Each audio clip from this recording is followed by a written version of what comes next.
नमस्कार विद्यार्थी मित्रांनो, फायनल अकाउंट्समध्ये जे ॲडजस्टमेंट दिलेले आहेत त्यामधील पहिली ॲडजस्टमेंट आहे क्लोजिंग स्टॉकची.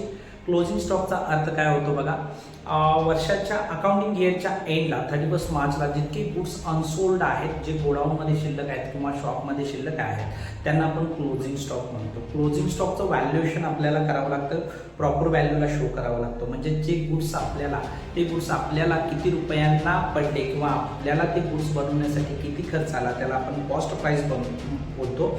आणि ज्या अमाऊंटला ती गुड्स आपण सेल करणार आहोत मार्केटमध्ये त्याला आपण मार्केट प्राईस, सेलिंग प्राईस किंवा इनवाइस प्राईस बोलतो. कॉस्ट प्राईसमध्ये नेहमीच बाळांनो आपण काय करत असतो, प्रॉफिटचं पर्सेंटेज ॲड करून मार्केटमध्ये ते गुड्स सेल करत असतो, त्याला आपण मार्केट प्राईस बोलू. निश्चितच लक्षात ठेवा, ऑलवेज कॉस्ट प्राईस ही काय असते, कमी असते. काही केसेसमध्ये कॉस्ट प्राईस ही काय असू शकते, जास्त असू शकते, आणि मार्केट प्राईस काय असू शकते, कमी असू शकते. त्यामुळं प्रॉब्लेममध्ये ट्रायल बॅलन्समध्ये लक्षात ठेवा,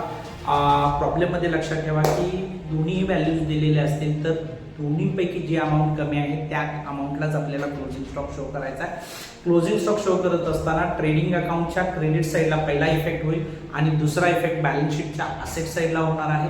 जर क्लोजिंग स्टॉक आपल्याला ट्रायल बॅलन्समध्ये दिलेला असेल तर त्याचा एकच इफेक्ट घ्यायचा आहे, बॅलन्स शीटच्या असेट साईडला. Thank you very much.